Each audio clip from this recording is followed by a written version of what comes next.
La France métropolitaine est un pays de 551 500 km² situé en zone tempérée. Sa géographie en fait un pays idéal pour pratiquer l'aviation de plaisance. L'aviation des plaines et des vallées, des champs et des forêts, des fleuves, des montagnes et des lacs. Sa météorologie est tolérante pour les petits avions et les pilotes épicuriens. C'est un pays où il fait bon voler. Et c'est aussi une culture qui a autrefois inventé l'aviation. De nos jours, le ciel français est utilisé par des machines que des bureaucrates peu portés sur la poésie ont baptisées ultra-légers motorisés ou ULM.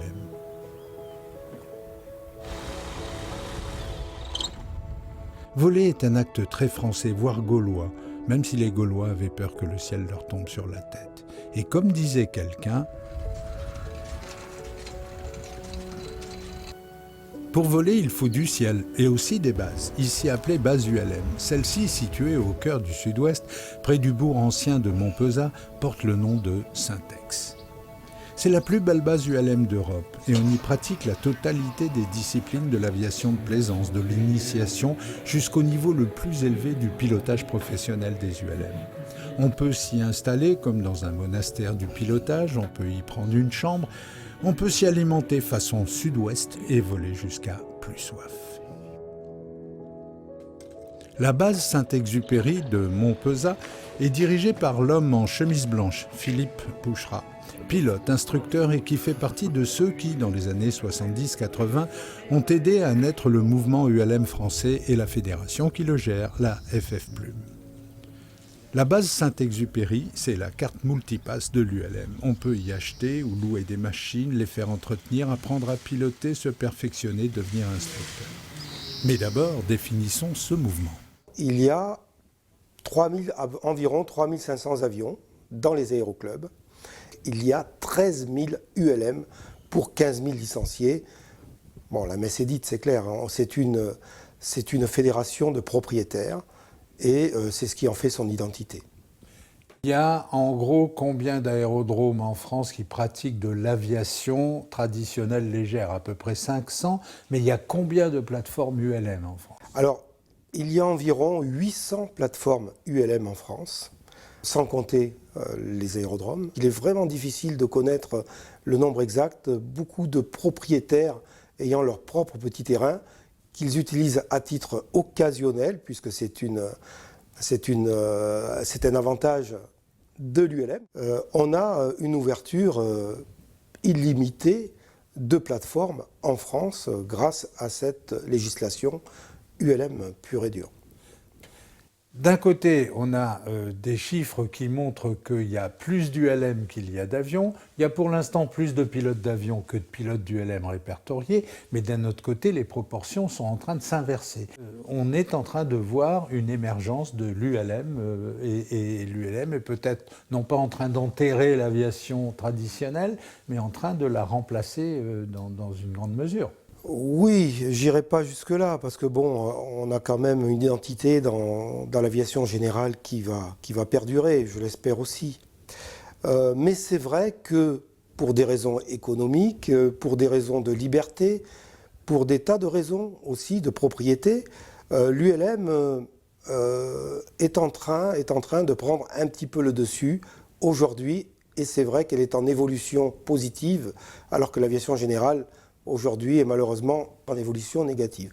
C'est vrai qu'on est dans un carcan administratif au niveau de l'aviation générale aujourd'hui qui met des aéroclubs dans des situations dramatiques. L'ULM sauve un petit peu ces aéroclubs et leur permet, en rentrant bien sûr un peu d'argent pour pouvoir continuer leur activité, de faire tourner leur avion.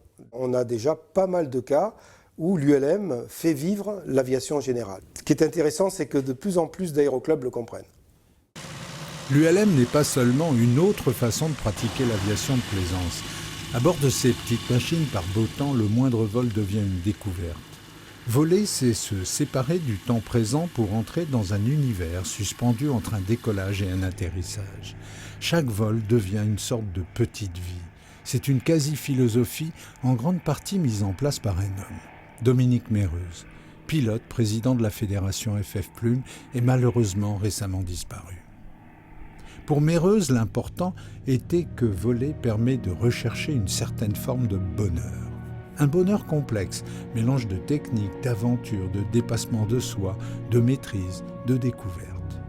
Pour Meyreuse, voler devait être accessible au plus grand nombre et de la manière la plus simple et la moins bureaucratique qui soit. Pour Meyreuse, voler devait apporter la troisième dimension à ceux qui auraient fait l'effort de s'y mettre. Car vu d'un peu haut, le pays de France est souvent et simplement magnifique. Meyreuse ressentait tout ça et en avait fait une doctrine positive aidée d'une équipe aux motivations missionnaires. Pour ces gens-là, voler, c'est simple et c'est beau. Aller discrètement se poser sur la petite piste d'un ami fermier, taillée et balisée comme un jardin ouvert vers le ciel, ça, c'est du bonheur façon Meyreuse. Et sur le plan du pur pilotage, qui est parfois de très très haut niveau, eh bien ça vaut bien les beaux moments des pilotes de brousse.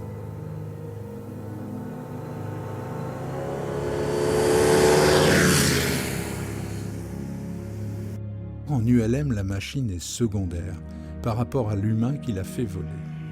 La machine est généralement simple, légère et souvent vraiment dépouillée.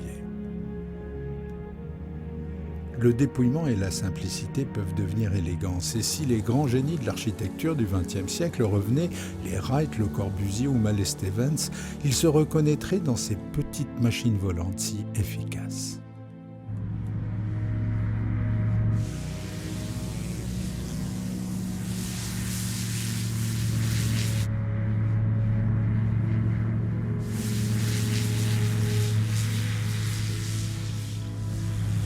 La France survolée en ULM devient un gigantesque terrain d'aventures inépuisables. Et tout cela s'appuie sur une réglementation extraordinairement ouverte.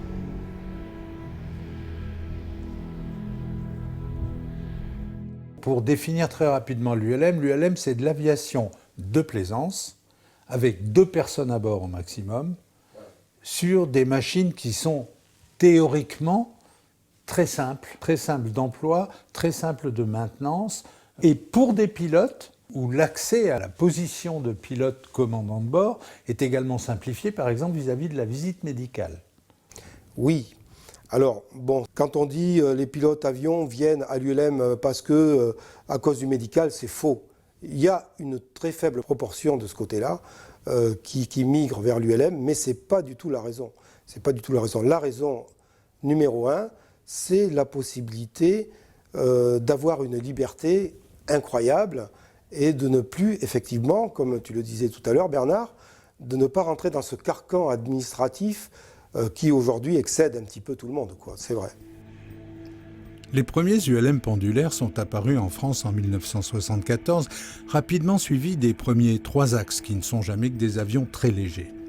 En 1989 a été fondée la FF Plume, la fédération, et la définition légale et technique des 6 classes d'ULM se trouve dans des arrêtés publiés en 1998 et 2010. Un ULM ne peut dépasser 75 kW de puissance, c'est-à-dire une centaine de chevaux. Sa masse maximale est fixée, s'il est équipé d'un parachute, à 472 kg et demi. Sa vitesse de décrochage ne peut être supérieure à 65 km/h.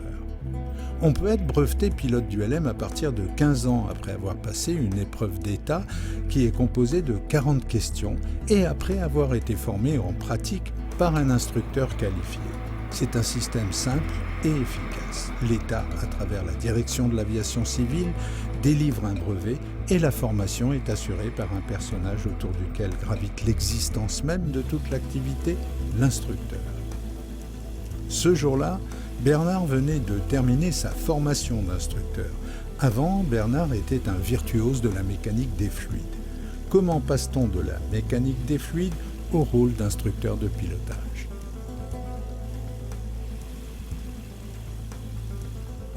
C'est vraiment une vocation tardive parce que à 58 ans, j'aurais même pas imaginé que j'allais apprendre à voler. Des événements de santé m'ont montré que j'aurais pu quitter cette terre rapidement. Et j'ai vraiment décidé de faire autre chose, de changer de vie. Être instructeur, c'est une responsabilité. Oui.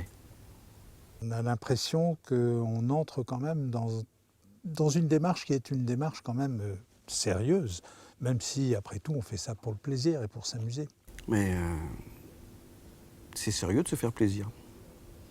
Donc, je ne vois pas pourquoi il n'y aurait pas la même rigueur que l'avion. Il y en a au moins autant, parce que souvent, les machines sont relativement fines. Il faut être très vigilant par rapport à la météo. Et en plus, on a une responsabilité énorme, c'est celle de dire maintenant, ça y est, tu es prêt.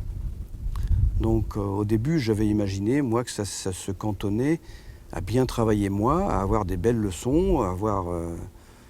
Et puis je me suis rendu compte que toute la partie humaine et psychologique était aussi importante. En ULM, on est intégralement responsable de sa machine et donc Bernard l'instructeur fait lui-même, à partir d'un camion-citerne high-tech, le plein de Skyleader sur lequel il va donner sa première leçon à Marie-Françoise. Marie-Françoise, que tout le monde appelle Misou, avait commencé à piloter il y a bien longtemps. Et pour elle, c'est donc un décollage de retrouvailles.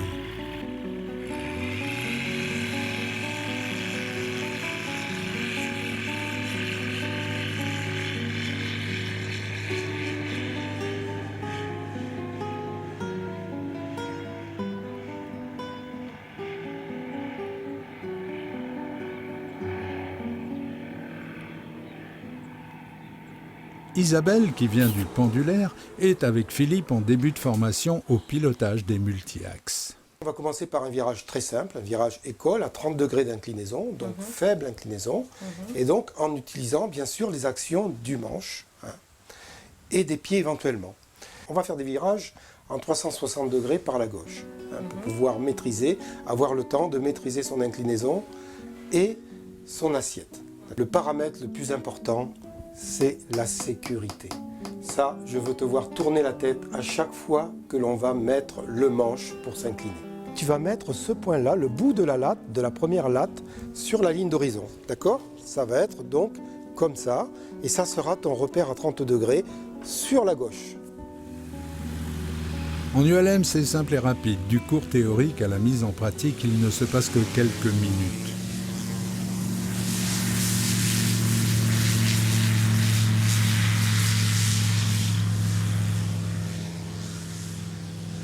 Le pilotage d'un ULM est une stricte affaire de vol à vue.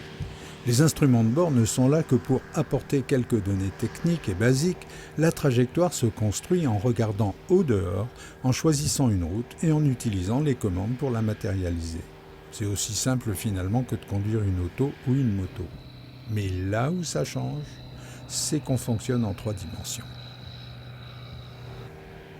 Il faut patiemment apprendre à regarder, il faut ressentir des sensations nouvelles et les comprendre, il faut écouter l'instructeur et analyser ce qu'il dit et tout ça, évidemment, en même temps. Pour certains, c'est facile et quasi instinctif, pour d'autres, ça prend un peu de temps.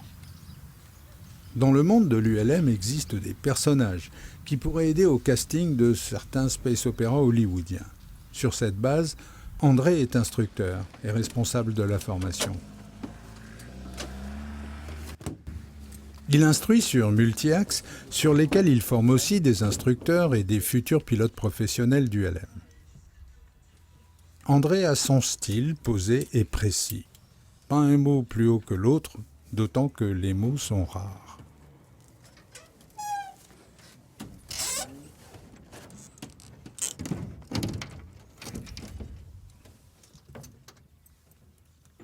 André est aussi instructeur sur autogire.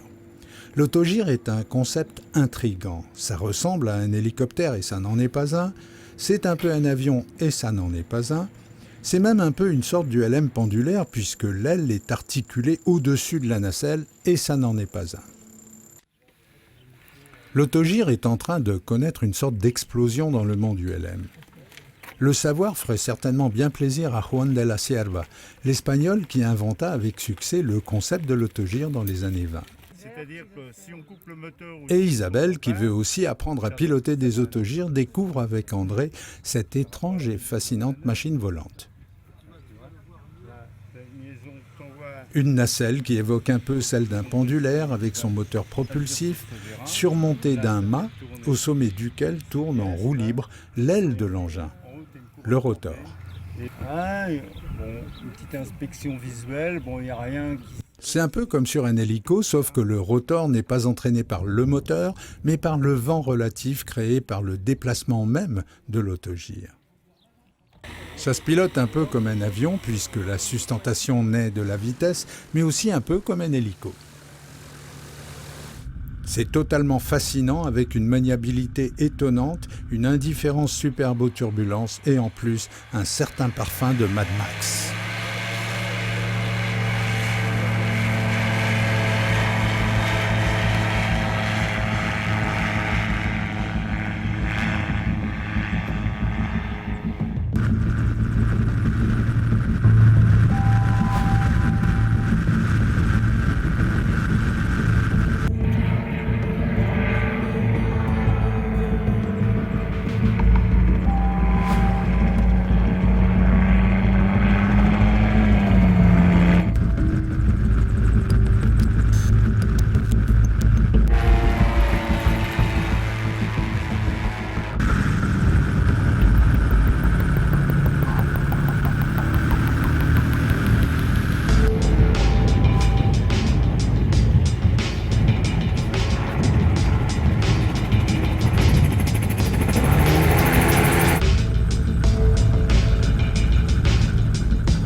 Dominique Méreuse, sans lequel nous n'en serions pas là, et merci à lui. Dominique disait l'ULM, c'est sur le plan humain, c'est la liberté et la responsabilité. Tu as tout dit dans ces deux mots.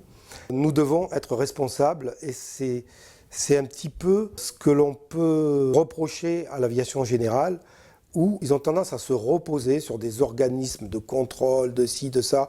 Alors ils disent « Oh là là, nous, le moteur, on est sûr que ça marche, ça a été vérifié, etc. etc. » Ce qui est heureusement le cas à 99%. Par contre, dans l'ULM, c'est vrai que l'on a cette responsabilité et l'on doit être beaucoup plus attentif à nos machines, notamment dans le vieillissement de nos machines. Si on en a les compétences, on peut le faire soi-même, mais on peut se rapprocher de tas d'ateliers qui sont dans des infrastructures aussi bien avions qu'ULM, qui sont très sérieuses. Laisser et montrer sa machine à un mécanicien compétent, c'est capital. Pas loin de 15 000 ULM en France et le phénomène est planétaire. Une belle industrie est née de ce succès, par exemple avec le motoriste autrichien Rotax, dont l'origine remonte aux années 20 et qui au total a vendu autour de 5 millions de moteurs tous types confondus. Ces petits moteurs ultramodernes sont symboliques de cette nouvelle forme d'aviation. 100 chevaux dans un petit bloc comme ça, c'est magique. C'est des moteurs très fiables. L'entretien se limite souvent à une vidange, filtre. Tant qu'on respecte ces paramètres et les températures de fonctionnement, le moteur fait 2000 heures sans problème. C'est fini le bricolage, tout est étudié pour que ça marche, et ça marche. On a une autonomie énorme, la machine a 2 fois 30 litres, pour celle-là qui volerait... Et les autonomies de 1000 km, c'est courant. Les gens ont encore les clichés des fois des tondeuses volantes et tout, mais c'est fini. On est autrement plus sérieux qu'à l'époque, qu'il y a 20 ans quand j'ai commencé, on dira. C'est de l'aviation. C'est de l'aviation sous toutes ses formes. Il y a même des ULM planeurs et des ULM motoplaneurs qui explorent le monde du silence.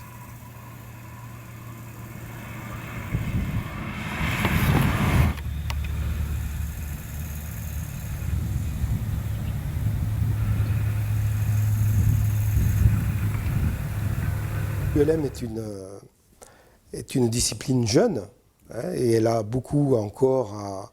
Bon, quand je dis jeune, Elle a 30 ans quand même. elle a 30 ans, mais c'est jeune par rapport à l'aviation générale.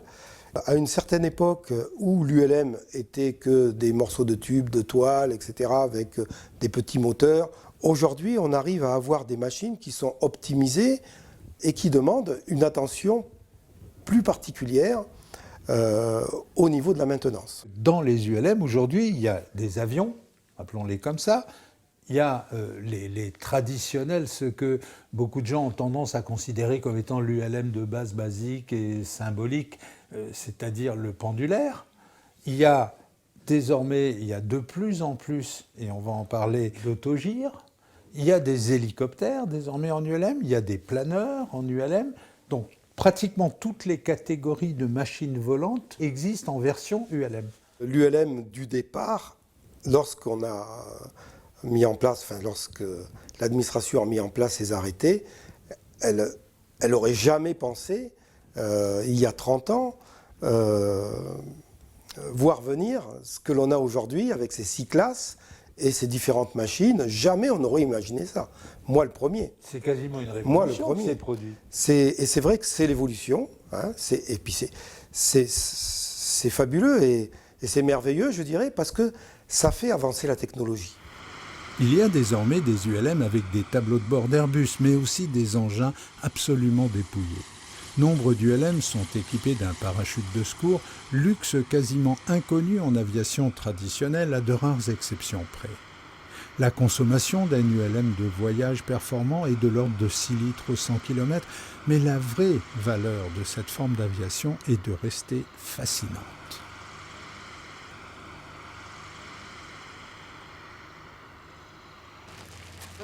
Les machines sont fascinantes, même pour des aviateurs de métier qui ont un peu tout vu ou tout essayé. Michel, par exemple. Il pilote des hélicos à travers le monde, des petits, des moyens et jusqu'aux plus gros, mais il habite non loin de Montpezat et un jour, sur la base, il est tombé en arrêt devant un autogire. Pourtant, au départ, il était méfiant, avec ses critères d'aviateur venus de la grande industrie. Mais il a regardé là où il fallait, par exemple du côté de la tête de rotor, qui est le cœur vital de toute voilure tournante. Il a essayé avec circonspection et il a découvert que ces engins, 6 fois moins chers à l'achat et à l'exploitation que le plus petit hélico traditionnel, offraient une joie de voler absolument immense. Bien entendu, ça reste de l'aviation. Et il ne faut pas déroger aux grands fondamentaux érigés en dogme depuis plus d'un siècle qu'on vole. Le manche sur l'avant au décollage avant de centrifuger. Il faut apprendre et comprendre et absorber intimement des concepts et des pratiques nouvelles. 370 tours. Et là, après, il est en autorotation. Dans un autogire, l'amateur de technologie se retrouve comblé. On en vient même à être très très étonné de la qualité intellectuelle et technique investie par leurs créateurs dans ces engins qui auraient sidéré Jules Verne. Voilà. Et là, il est impossible de bouger le manche. Ce qui étonne, par exemple, c'est le système de prélancement du rotor qui permet de bien mieux décoller et plus généralement l'autorité qu'a le pilote sur le fonctionnement du rotor. Puisque l'air arrive par-dessous, là, c'est le principe du... Michel en deviendrait lyrique. Et il ne reste donc plus qu'une chose à faire, aller voler. Si un ingénieur extraterrestre se mettait dans l'idée d'inventer un petit vaisseau d'exploration de la planète Terre, capable de voler bas et très bas, d'une grande agilité et surtout simple et pas cher, il inventerait l'autogire.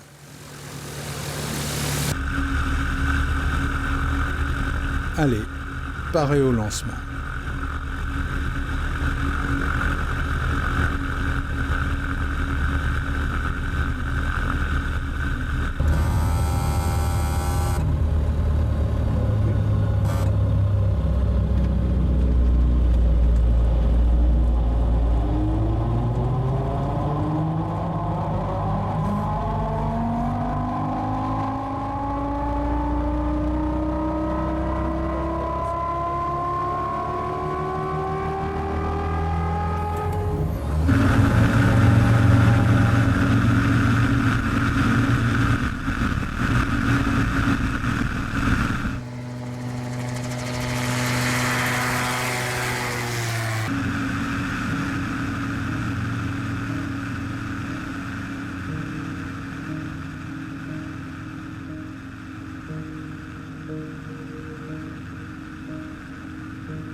L'une des machines de base permettant la découverte du pilotage des multi-axes est un biplace conçu par des Toulousains et baptisé Ninja.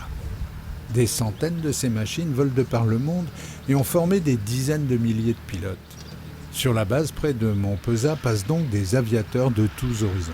Des Européens, mais aussi des pilotes venus des dom-toms, car l'ULM a trouvé ses marques à travers les îles, les archipels et les territoires éloignés où sa simplicité fait merveille. Marc fait partie de ces pilotes venus de loin pour qui Montpezat est une sorte de port d'attache. T'es arrivé quand là? Alors ça fait une semaine que je suis sur la base. Là. Et tu repars tout à l'heure? Je repars tout à l'heure. Marc, ça c'est un Ninja, c'est un ULM on va dire basique, c'est un peu une Jeep. Oui.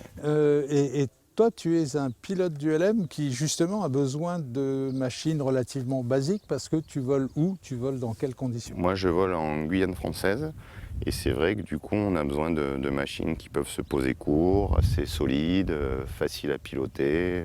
L'inconvénient de la Guyane c'est pour voler en sécurité, donc quand on vole sur roue, on vole surtout au-dessus des routes.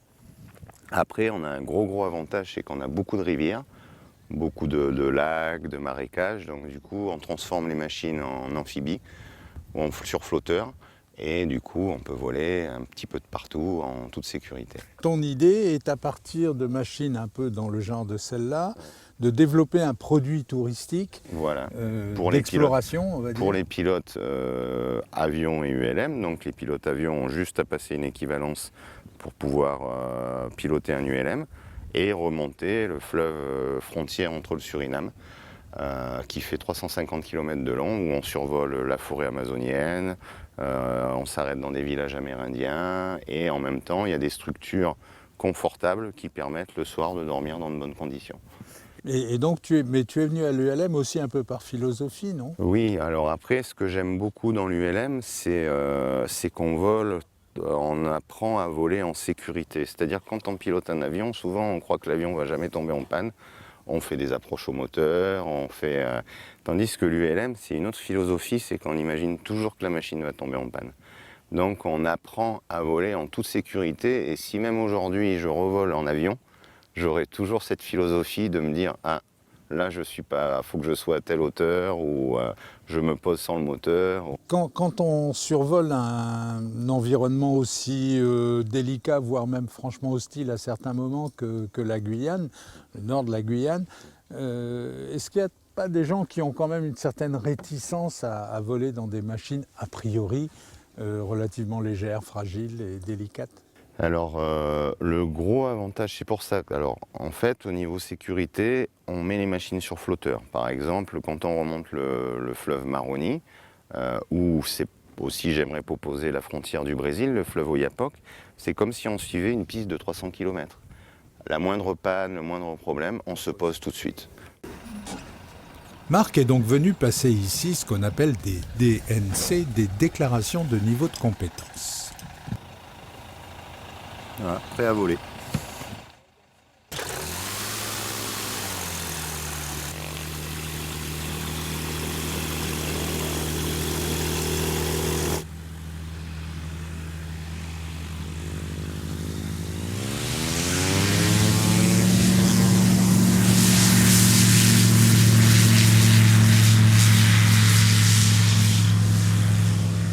Les DNC définissent quelles activités un pilote d'ULM professionnel peut entreprendre pour gagner sa vie, comme l'épandage, la photo aérienne ou le remorquage de banderoles. Mais évidemment, il faut s'entraîner et apprendre.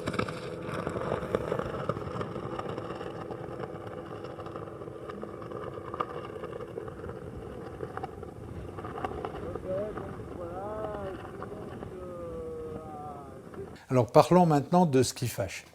Parce qu'il ne faut pas non plus, tout le monde n'est pas beau et tout le monde n'est pas gentil. La saison 2015 est une saison qui, sur le plan de la sécurité des vols en ULM, a mal commencé, avec un certain nombre d'accidents mortels. Alors, c'est vrai que cette année, on est dans une année noire.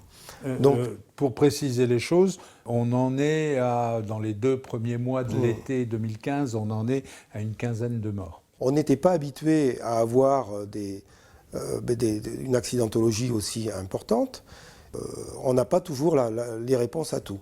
Mais par contre, il faut qu'on essaye de comprendre.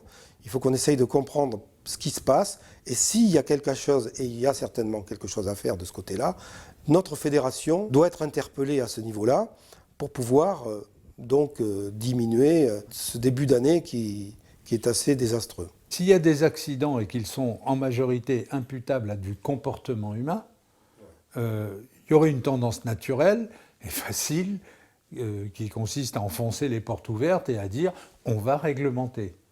Réglementer, oui, on peut, mais réglementer qui, comment, quoi, je pense qu'il faut plutôt faire des actions de responsabilisation un peu plus poussées qu'elles ne sont à l'heure actuelle. Comme on l'a dit au début, nous sommes des gens responsables. Et c'est à ce niveau-là qu'il faut enfoncer le clou. Il faut qu'on soit plus responsable. C'est de la formation alors. C'est de la formation, c'est de la formation, mais c'est de la formation de facteurs humains. Je ne remets pas dans ces accidents en cause la compétence pratique des pilotes, des pilotes ou de certains instructeurs, mais c'est des prises de décision, c'est ces mauvaises prises de décision qu'il y a eu, qu'il faudrait peut-être remettre à l'ordre du jour dans notre système de formation. L'une des activités professionnelles les plus répandues dans le monde de l'ULM est celle des baptêmes. Souvent, le public curieux des sensations du vol intégral demande à effectuer un vol en pendulaire, le pendulaire étant synonyme pour beaucoup de l'ULM classique. Le pendulaire a été imaginé à partir d'une aile volante triangulaire et articulée, faite de toiles tendues sur un châssis de tube et inventée dans les années 60 par un chercheur travaillant à l'époque pour la NASA, Francis Rogallo. L'aile Rogallo est tout simplement géniale de simplicité. Et dans les années 60, les pilotes de recherche du centre d'essai en vol d'Edwards en Californie, dont un certain Neil Armstrong, avaient fait voler un drôle d'engin qui allait devenir l'ULM pendulaire.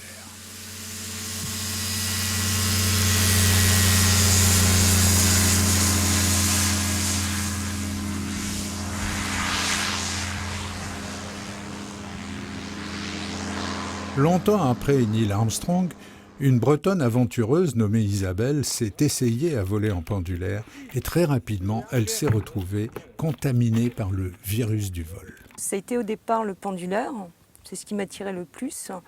Ensuite, je me suis rendu compte que le pendulaire était quand même limité par rapport à l'aérologie. Je me suis dit pourquoi pas essayer le 3 axes. Donc le 3 axes et éventuellement l'autogire par la suite. Et le pilotage, c'est une discipline ? C'est une discipline, il y a une technicité à apprendre, c'est quelque chose, c'est pas un jeu, il y a des dangers, c'est pas quelque chose, c'est pas un loisir qui est sans danger. Donc à cela on est formé, on a des cours de théorie et de facteurs humains donc, qui nous expliquent tout ce qu'on va pouvoir rencontrer comme soucis dans le pilotage. Et je pense que dans la vie au quotidien, sur Terre, c'est quelque chose de très utile aussi. C'est un comportement à avoir. Du moins, moi, je le ressens de cette manière et je le prends de cette manière-là. Il y a un mot intéressant, c'est celui d'émotion.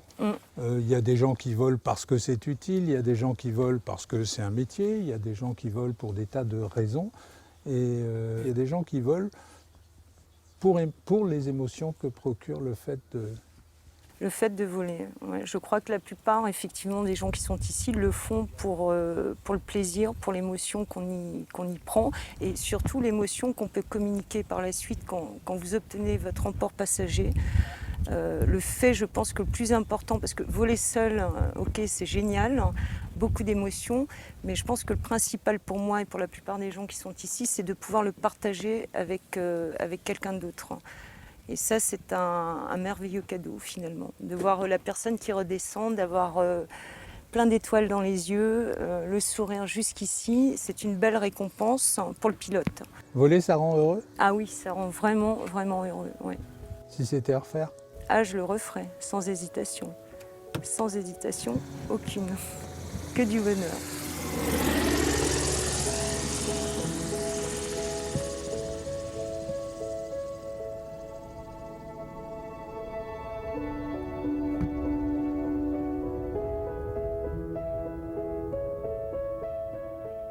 Pour revenir à Dominique Merroz, il avait coutume de dire que l'ULM, c'est un esprit. C'est une manière de voir le vol. Comment tuer l'esprit ULM? Tuer l'esprit ULM, c'est très simple, c'est le réglementer.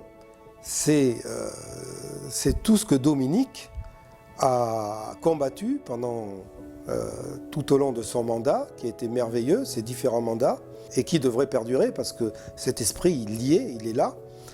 Et donc, notre combat perpétuel, c'est dès qu'il y a dès qu'on entend parler d'un semi-bribe de début d'arrêté ou de projet quelconque, d'y être très attentif. Attention, tous les arrêtés ne sont pas négatifs, loin de là. Mais il y en a beaucoup qui ne vont pas résoudre le problème. De nos jours, les Gaulois ont beaucoup moins peur que leurs ancêtres que le ciel leur tombe sur la tête. Du coup, l'aviation et sa fille, l'astronautique, sont devenus l'un des principaux gagne-pains de cette nation nommée France. Pour en arriver là, il a fallu des siècles et des montagnes de talent, de travail, de courage et aussi de rêve.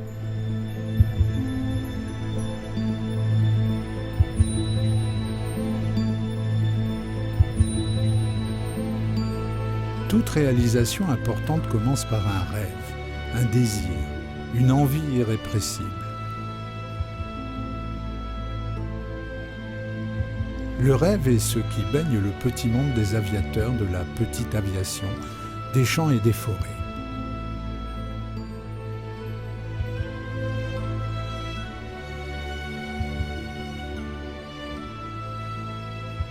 Sans rêve, pas d'avenir pour les épopées du plus haut ciel. Sans rêve, pas d'Airbus, ni d'Ariane. Et du coup, en fin d'après-midi, on est parti avec un pendulaire et l'autogire blanc, tourné autour du très vieux et très beau moulin de Montpezat, qui a des ailes depuis des siècles, mais lui n'a pas appris à voler.